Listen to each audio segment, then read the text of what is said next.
எங்க அப்பா அம்மாக்கு இதுல எந்த சம்பந்தமே கிடையாது. தமிழ்நாட்டை உலுக்கிய கவின் ஆணவ கொலை விவகாரத்தில் சுர்ஜித்தின் பெற்றோரும் கொலைக்கு உடந்தையாக இருந்ததாக சிபிசிஐடி நீதிமன்றத்தில் தெரிவித்துள்ளது. கவின் படுகொலை செய்யப்பட்ட பிறகு சுர்ஜித்தின் பெற்றோர் நேரில் சென்று பார்வையிட்டதாக அதிர்ச்சியூட்டும் தகவல் வெளியாகியுள்ளது.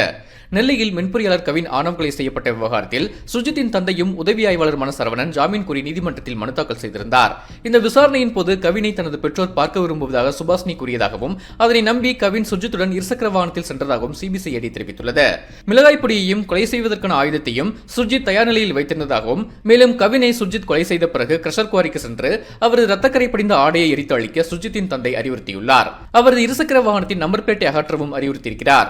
சுர்ஜித் செய்த குற்றம் குறித்து அவரது தந்தை சரவணனுக்கு தெரிந்தும் காவல்துறைக்கு அவர் தகவல் கொடுக்கவில்லை என குற்றம் சாட்டப்பட்டுள்ளது. மேலும் சரவணன் தனது மனைவியுடன் சம்பவ இடத்திற்கு சென்று இறந்தவர் ரத்த வெள்ளத்தில் இருப்பதை பார்த்துள்ளதாகவும் சிபிசிஐடி நீதிமன்றத்தில் தெரிவித்துள்ளது. இந்நிலையில் சுர்ஜித்தின் தாய் தலைமறைவாக இருக்கும் நிலையில் அவரது தந்தையும் ஜாமீனில் விடுவிக்கப்பட்டால் அவர் சாட்சிகளை கலைத்து விசாரணைக்கு இடையூறு விளைவிக்கலாம் என்பதால் இந்த ஜாமீன் மனுவை தள்ளுபடி செய்வதாக நீதிமன்றம் தெரிவித்துள்ளது.